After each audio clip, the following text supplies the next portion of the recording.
Hello, my name is Deacon Jimmy Ghiglione. And my name is Aaron Emig. And this week we're celebrating the 27th Sunday in Ordinary Time. And our thought for the week is, do we ignore God? And if so, why? So we'll be talking about that. And this week's gospel comes from Matthew chapter 21. So in our gospel parable, we have these tenants, and they don't worry about the consequences of their actions. Yeah. The landowner sends for his produce, and the tenants beat and stone and kill the messengers. The tenants were they were thieves. They were stealing from the landowner. Mm-hmm. Why worry, the tenants said to themselves. Nothing's going to happen to us. You know, the landowner, he represents God, the Father. And the tenants are the people who ignore God. Again, that question, do we ignore God? And if so, why? One problem might be that, the concept of kind of out of sight, out of mind. The tenants think, no one has been here. We haven't seen the landowner in a long time. Out of sight, out of mind kind of thing. Yeah. Another problem might be that the tenants become possessive. Mm-hmm. After all, the tenants prepare the ground. They plant each one of the grapevines. They pick the grapes by hand when they're ripe. They do all of the work. That's probably kind of natural. A lot of people think that.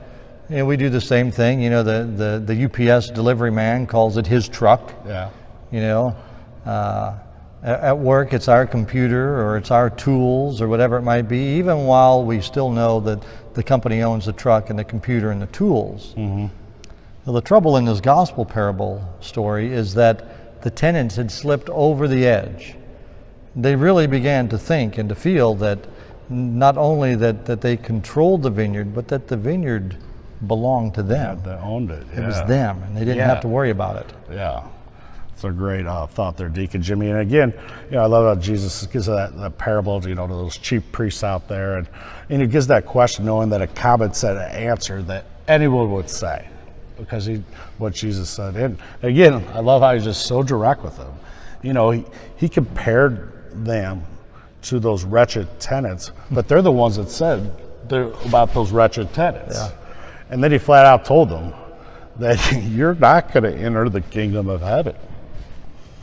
But those who believe and produce those fruits of labor for that vineyard, the God's vineyard, will be included. All right.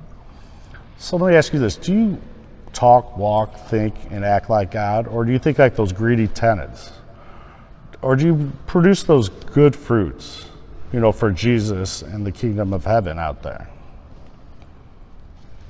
The tenants are thinking only of themselves in this parable. They're thinking of themselves and their will with no regard at all for the landlord's will. And then they totally ignore the landlord's wishes, the owner. Mm-hmm. Again, do we ignore God in the same way? Do we think that the results of our labor belong only to us and that we owe God nothing? The reality is that God gives us the talents. He gives us the abilities to work and to have the things that we have, to do the things that we do. The reality is that, we owe God everything. God gives to us to be good stewards, to use it wisely, all for His glory and all for the good of our souls. And also, just not for ourselves, we got to be grateful, but we'd be grateful to share those as well. Yeah, certainly. So, acting like Jesus, we need to start acting, talking, thinking like that, like Jesus does. So how do we do that? I think we, the one thing, we need to learn how to do that. So how do we do that?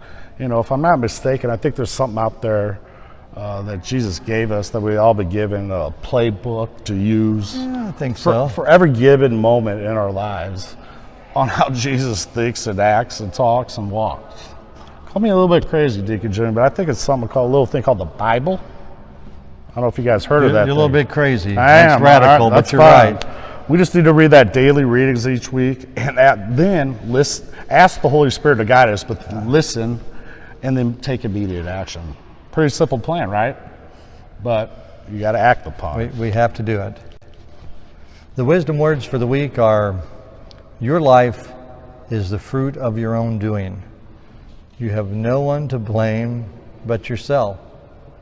Those words are by Joseph Campbell. Pretty direct. People complain it's not fair. Oh, why is this happening to me? Well, it's your fault. Yeah. Plain and simple. The 7 Pillars of Catholic Spirituality CD by Matthew Kelly is our transformation tool we're using right now.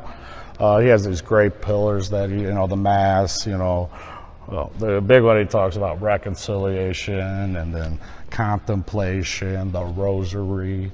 And these are actions that we do, great going to Mass, but for the 167 hours of our work week, he gives us those pillars, which, we, like Jesus said, upon this rock, I'll build my church with Peter, which was the foundation. And these are the pillars that hold up the roof of the church. And so we're giving out those free copies each week over at Morris Hall on Tuesdays at 2:10 p.m. In our Transformation Tuesdays prayer, Jesus, how do you want me to transform my life today? Once again, we'd like to thank our parish choir and music staff for the music and the vocals that you hear in our Transformation Tuesday program. And God bless you all from Saints Peter and Paul Catholic Church, a spiritual home for everyone, where we are striving to be, grow, and make disciples.